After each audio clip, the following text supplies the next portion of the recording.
Okay, so just thought I'd make another video. It's somewhat 2 weeks delayed because I did my back in and I haven't been able to do anything for the last 2 weeks. But I'm up and about again, and yeah, so it's video time.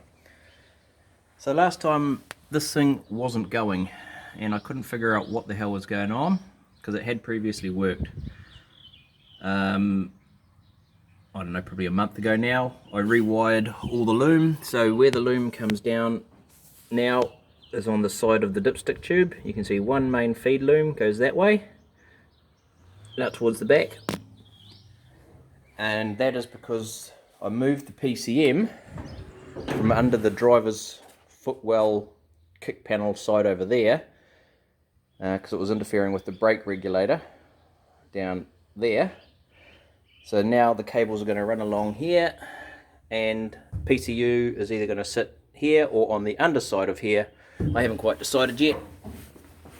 And all of my power cables and that are feeding through the old starter hole, and they're going to go up the dash and then across the dash and into the OBDI socket and the dashboard. So there's a couple of bits left that I need to do. That is, yeah, that's why it's all just hanging there. I've just got to get in and do it, but I haven't been able to do it because of the back, which is going again. What else did we do? Oh yeah, so I used to have a, hang on, we'll go over here, Corvette fuel filter regulator, one of the ones that supposedly, you know, fuel in, fuel return, and 58 psi going forwards. When it wasn't starting, I went and got a gauge and put the gauge on the end of the fuel rail, and I was only getting 30 psi.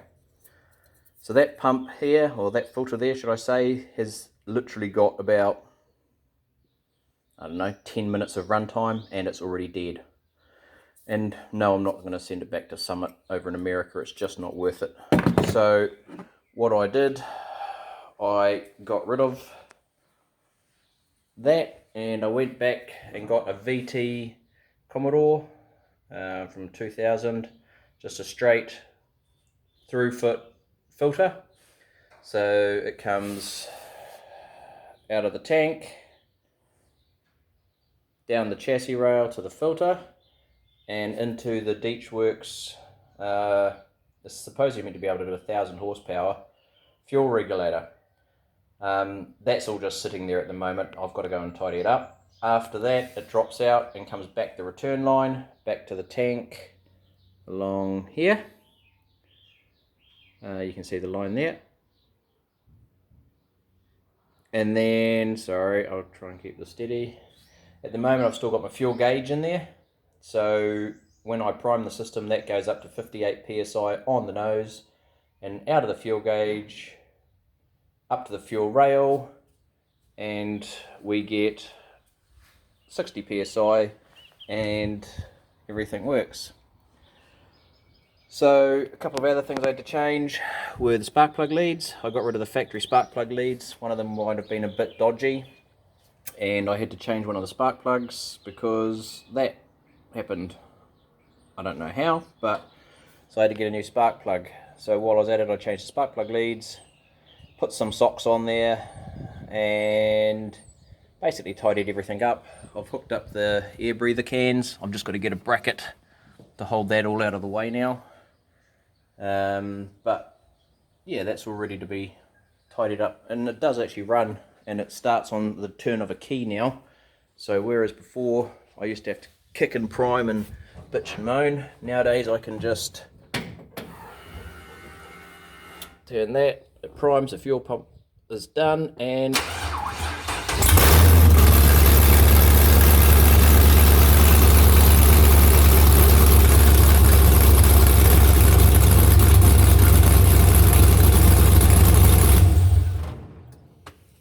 so it all works.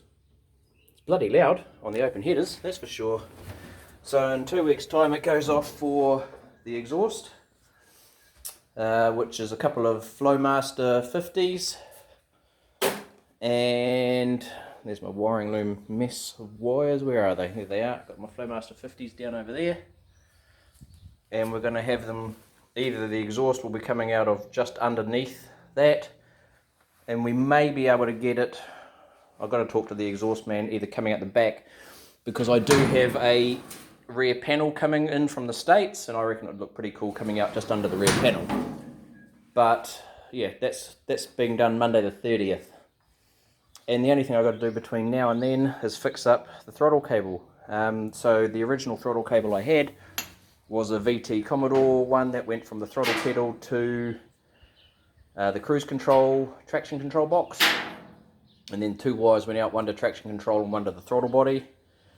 So I got rid of that, and here I've got a VY Commodore Ute, which doesn't run traction control. So it literally goes straight to the throttle body from the accelerator pedal, and it has an adjustment section in here, which will slide in and out through that little thing. I can't control it by one hand, and I've got the little bracket as well to allow some modification to fit it.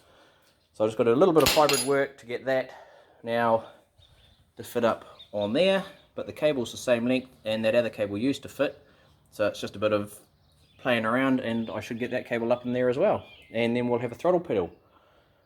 And I've just got to fix up my sensor stuff for the dash lights, oil and fuel pressure. So that's about my update.